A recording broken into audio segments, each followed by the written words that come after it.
नमस्कार दोस्तों, पूजा शक्ति चैनल में आप सभी मेरे भाइयों और बहनों का बहुत बहुत स्वागत है। करवा चौथ की आप सभी को ढेर सारी शुभकामनाएं हो। भगवान करे आपकी सभी की मनोकामनाएं पूर्ण हो इस दिन। करवा चौथ यानी पति की लंबी उम्र रखने के लिए ये व्रत किया जाता है। सारा दिन मेरी बहनें सभी प्रकार के अन्न का दान करके सिर्फ और सिर्फ निर्जला व्रत रखती तथा करवा चौथ पे जो है चंद्रमा का बहुत महत्व होता है। चंद्रमा में पुरुष रूपी ब्रह्मा की उपासना करने से सभी प्रकार के पाप जो होते हैं हमारे नष्ट हो जाते हैं। इससे जीवन में किसी भी प्रकार का कष्ट नहीं होता है, साथ ही साथ इससे लंबी और पूर्ण आयु की प्राप्ति होती है। करवा चौथ में व्रत में शिव पार्वती कार्तिकेय गणेश तथा चंद्रमा जी का पूजन जो होता है सर्वश्रेष्ठ माना जाता है। चंद्रोदय के बाद चंद्रमा को अर्घ्य देकर पूजा की जाती है। पूजा के बाद मिट्टी के करवे में चावल, उड़द की दाल, सुहाग की सामग्री रखकर सास अथवा सास के समक्ष किसी सुहागन महिला के पांव छूकर सुहाग की जितनी भी सामग्री होती है उसे भेंट करनी चाहिए। इससे जो होता है आपके सभी प्रकार का कष्टों का दान होता है तथा सदा सुहागन होने का जो आशीर्वाद होता है आपको प्राप्त होता है। करवा चौथ की जो पूजन सामग्री होती है अलग अलग क्षेत्रों में अलग अलग प्रकार से इसकी मान्यताएं होती हैं, परंतु हिंदू धर्म शास्त्र में इसकी एक विशेष महत्व बताया गया है तथा हमें इसका ज्ञान दिया गया है, जो इस प्रकार है।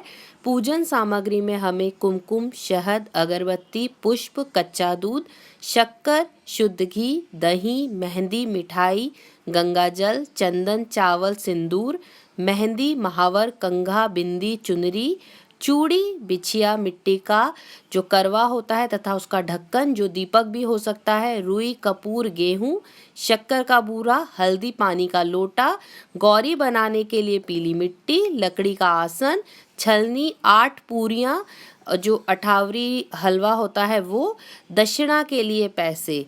संपूर्ण सामग्री को एक दिन पहले ही एकत्रित कर रख लेना चाहिए ताकि उपास वाले दिन या व्रत वाले दिन किसी भी प्रकार की भूल ना हो। व्रत वाले दिन ब्रह्म मुहूर्त में उठकर स्नान करें, स्वच्छ कपड़े पहने तथा श्रृंगार करें।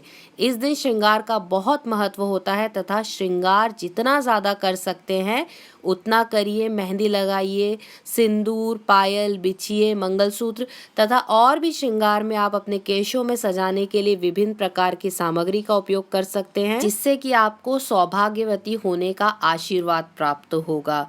पूर्ण सामग्री जो आपने एकत्रित कर ली है, आपने नहा धोकर श्रृंगार कर लिया है, इस अवसर पर करवा की पूजा आराधना करके उसके साथ शिव पार्वती का पूजन भी करना चाहिए, क्योंकि माता पार्वती ने ही कठिन तपस्या करके शिव जी को प्राप्त करके अखंड सौभाग्य प्राप्त किया था। इसलिए शिव पार्वती की पूजा इस दिन विशेष महत्व रखती है। करवा चौथ के दिन चंद्रमा की पूजा का धार्मिक और ज्योतिष दोनों ही दृष्टि से अगर देखा जाए तो बहुत ज़्यादा महत्व है। व्रत के दिन जो सुबह स्नान करने के बाद आप संकल्प ज़रूर लें। संकल्प में ये कहें कि जो आपका व्रत है वो आप पूर्ण निष्ठा भावना से पूरा करेंगे तथा इस दिन किसी भी प्रकार की भूल चूक नहीं करेंगे। करवा चौथ का दिन इसी प्रकार आपका आरंभ होगा। अब पूजन विधि जो होगी वो इस प्रकार होगी। प्रातः काल में संकल्प लेने के बाद व्रत प्रारंभ करें। व्रत के दिन निर्जला यानी बिना जलपान के रहें। आप सभी घर के मंदिर की दीवार पर गेरू से फलक बनाकर चावलों को पीसें। इस घोल से करवा चित्रित करें। अगर आप नहीं कर सकते हैं तो आप क्या करेंगे, आजकल मार्केट में क्योंकि इसके स्टिकर्स मिल जाते हैं, जो हमारा करवा माँ की जो पूजा की विधि होती है उसके लिए हमें बड़े बड़े पोस्टर्स मिल जाते हैं, तो आप वही जो है दीवार पर लगा सकते हैं। इस पर जो करवा होता है उसी के सामने आपको पाटा रखना है, यानी आपको लकड़ी का जो एक पटा होता है वो रखना है। इसके बाद ही आप शाम के समय माता पार्वती की प्रतिमा, जिन्हें गोद में श्री गणेश को विराजमान किया है, इसी लकड़ी के आसन पर बिठाएंगे। माँ पार्वती को सुहाग की सामग्री व श्रृंगार आदि दान करेंगे, जिससे कि माता पार्वती से भी आप जो है कहीं ना कहीं अपने सुहाग के लिए अखंड सौभाग्यवती होने का आशीर्वाद प्राप्त करेंगे। अब जो है ये तो हो गई अगर हम घर पर ही रहते हैं। जो महिलाएं कामकाजी हैं या जॉब करती हैं उनके लिए कुछ विशेष ध्यान रखने वाली जो बातें होती हैं, उपवास रखने की ये प्रक्रिया उन महिलाओं के लिए तो सही है जो घर पर रहती हैं, जिनका दिन परिजनों के लाड़ प्यार तथा खुशी खुशी पूरा दिन घर पर बीतता है। जो अब अगर छुट्टी है आपकी तो ठीक है, अगर आप छुट्टी नहीं ले सकते हैं, दफ्तर जाकर आपको जो आपका काम वगैरह है वो करना है, तो ऐसे में आपको क्या करना चाहिए? सबसे पहली ज़रूरी बात, त्यौहार को लेकर आपने जो भी खरीदारी करनी है उसे कम से कम 2 से 3 दिन पहले निपटा लीजिए आप। तो इससे क्या रहेगा, आपको थकान भी नहीं होगी तथा आपका जो दिन है वो कहीं ना कहीं आसानी से बीत जाएगा। अगर आपने जो सरगी होती है रात्रि के भोजन के साथ ही बनाकर रख लेंगे तो भी आपको फ़ायदा रहेगा, अन्यथा सुबह होकर अगर आप बनाएंगे तो आपको बहुत ज़्यादा थकान का सामना करना पड़ सकता है। प्रातःकाल उसे गर्म कर लीजिए तथा इसका सेवन कर लीजिए, इससे आपका जो समय है वो भी बचेगा तथा आपकी ऊर्जा भी बचेगी। पूरे दिन आपके यही चीज़ें जो हैं काम आएंगी। अपने पति के साथ प्रातःकाल उठकर नारियल जो है उसका पानी पी लीजिए। सरगी खाने के बाद हमें क्योंकि बहुत ज़्यादा कई बार भूख प्यास भी लगती है, तो प्यास जो होती है क्योंकि बाहर जाकर आपको काम करना होता है तो सबसे बड़ा एक प्यास ही हमारे लिए बहुत बड़ा कारण बन जाती है। इस छोटी सी बात का ज़रूर ध्यान रखें। अब बात करते हैं वो जो सुहाग की सामग्री रहती है, आप उस सामग्री को कहीं भी फेंकेंगे नहीं। आप क्या करेंगे, ये दुर्गा माता के जो मंदिर है वहाँ पर आप रख कर आ जाएंगे, क्योंकि कई बार सवाल आते हैं कि जो हमारी सामग्री है वो हम कहाँ पर रखें। तो आप ये जो है दुर्गा माता के मंदिर में रख कर आएंगे, जिससे कि आपके सुहाग की और अधिक जो लंबी आयु तथा निरोगी आयु होगी। सिलाई, कढ़ाई, बुनाई, कैंची, सुई, चाकू का इस्तेमाल इस दिन बिल्कुल ना करें। किसी भी प्रकार की कटाई जो होती है इस दिन मना की जाती है, क्योंकि ये त्यौहार जो होता है बहुत शुभ माना जाता है तथा इस दिन ये गलतियां कर आप जो है अपने व्रत को खराब ना करें या किसी भी प्रकार की अशुद्धि ना दें। व्रत के दिन कई बार ऐसा देखा गया है कि पूरा दिन कटता नहीं है, तो कई लोग पत्ते खेलने लगते हैं, सोते हैं, किसी की चुगली करने लगते हैं। तो ये कार्य बिल्कुल ना करें। आप चाहें तो कथा पढ़ सकते हैं, पौराणिक कथाएं पढ़ें, आप कीर्तन करें, गायन करें। इस दिन जो है भजन कीर्तन तथा शुभ कार्यों में अपना मन लगाएं। ऐसा कोई कार्य ना करें जो कि कार्यों की हमारे शास्त्रों में मनाही की गई है। इसके अलावा मांस, मछली, अंडा तथा नॉनवेज का सेवन ना करें। इस व्रत को पूरी तरह से सात्विक भाव से बनाएं।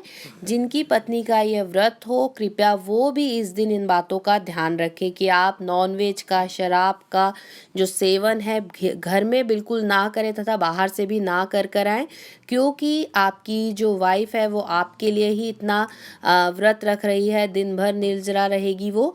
उसके बाद अगर घर पर कोई नॉनवेज का सेवन कर आता है तो वो कहीं ना कहीं दोष जो है व्रत पर भी पड़ता है। तो कृपया इस दिन घर के सभी सदस्य जो हैं इस बात का ध्यान रखें। अगर घर में कोई सुहागन महिला व्रत का पालन कर रही है तो कृपया आप सब भी उनका साथ दें। इसके अलावा एक मुझे सवाल आया था कि क्या ज़रूरी है करवा चौथ पर जो है हमेशा नए कपड़े पहनना?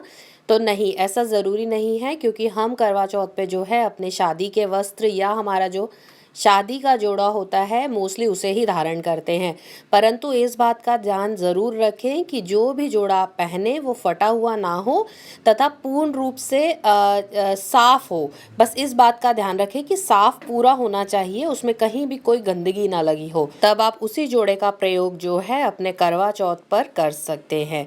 आप जो है करवा चौथ का जब उपवास खोलेंगे तो उस समय पर घर का बना हुआ ही भोजन ग्रहण करने की कोशिश करें, क्योंकि जब कोई बड़ा व्रत या त्यौहार होता है तो अपने घर का ही भोजन ग्रहण करने की ज्योतिषीय सलाह सभी को दी जाती है। क्योंकि अगर हम बाहर जाके कहीं भोजन करते हैं तब हमें पता नहीं रहता है कि बाहर का भोजन कैसे बनाया गया है या किन चीज़ों का प्रयोग किया गया है। तो इस दिन खास तौर पर कहीं बाहर भोजन ग्रहण करने से अच्छा है कि आप अपने घर का ही भोजन जो शुद्ध होता है उसे ग्रहण करें, तभी जो आपके फल रहते हैं आपको पूर्ण रूप से प्राप्त होंगे। इस दिन किसी भी प्रकार का दान करना बहुत शुभ माना जाता है, खास तौर पर सुहागन महिलाओं को। अगर आपके घर में सुहागन महिलाएं हैं तो उन्हें श्रृंगार का सामान दीजिए, सजने का सामान दीजिए तथा खाने पीने की वस्तुएं दे सकती हैं, जैसे फल या फिर मिठाइयाँ, ताकि वो आगे जो है दूसरे दिन या तीसरे दिन में उनका प्रयोग करके ग्रहण करें।